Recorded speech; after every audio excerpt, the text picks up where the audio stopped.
Meat یعنی گوشت اور آلووں کی ایسی زبردست ڈونٹس جس کا ذائقہ بہت ہی لاجواب تھا۔ اس کے ذائقے میں اور شامی کباب کا ذائقہ 90% بالکل سیم ہی تھا۔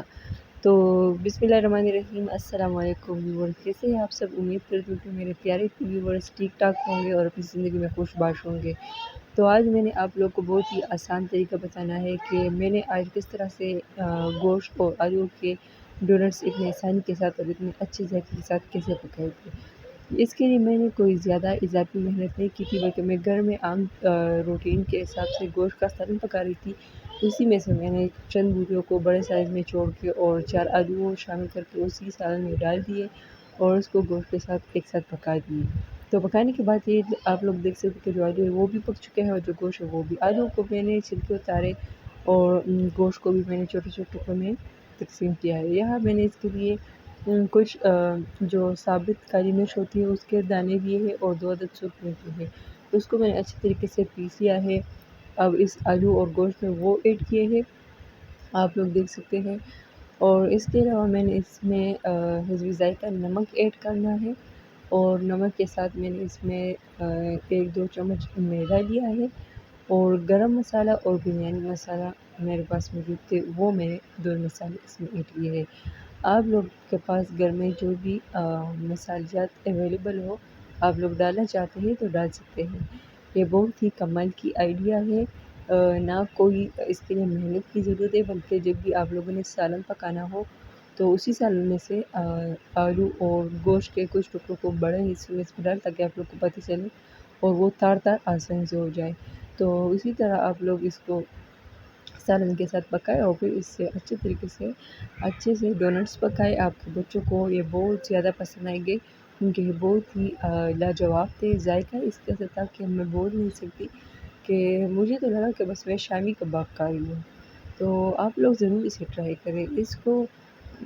اس کا مسالہ اس طرح تیار ہو چکا تھا کیونکہ میں نے 4 آلو لیے تھے، اس وجہ سے مسالہ کم ہے۔ اور اب میں نے اس کے لیے 1 عدد انڈا دیا ہے۔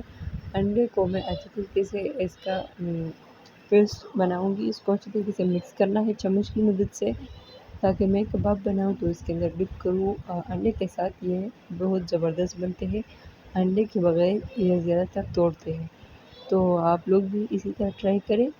امید ہے آپ لوگ کو یہ ریسیپی بہت زیادہ پسند آئے گی کیونکہ بہت ہی آسان ریسیپی ہے اور بہت ہی مزیدار ریسیپی ہے۔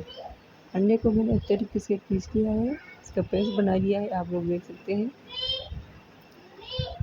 تو اگر آپ لوگوں نے ابھی تک ہمارے چینل کو سبسکرائب نہیں کیے تو پلیز سب سے پہلے ہمارے چینل کو سبسکرائب کریں اور ساتھ میں لگے بیل آئیکن کو بھی پریس کریں تاکہ ہماری گھر میں آنے والی ویڈیو سب سے پہلے آپ لوگوں تک پہنچے۔ اس طریقے سے میں نے اس سے یہ ڈونٹس بنائے ہیں، آپ لوگ دیکھ سکتے ہیں۔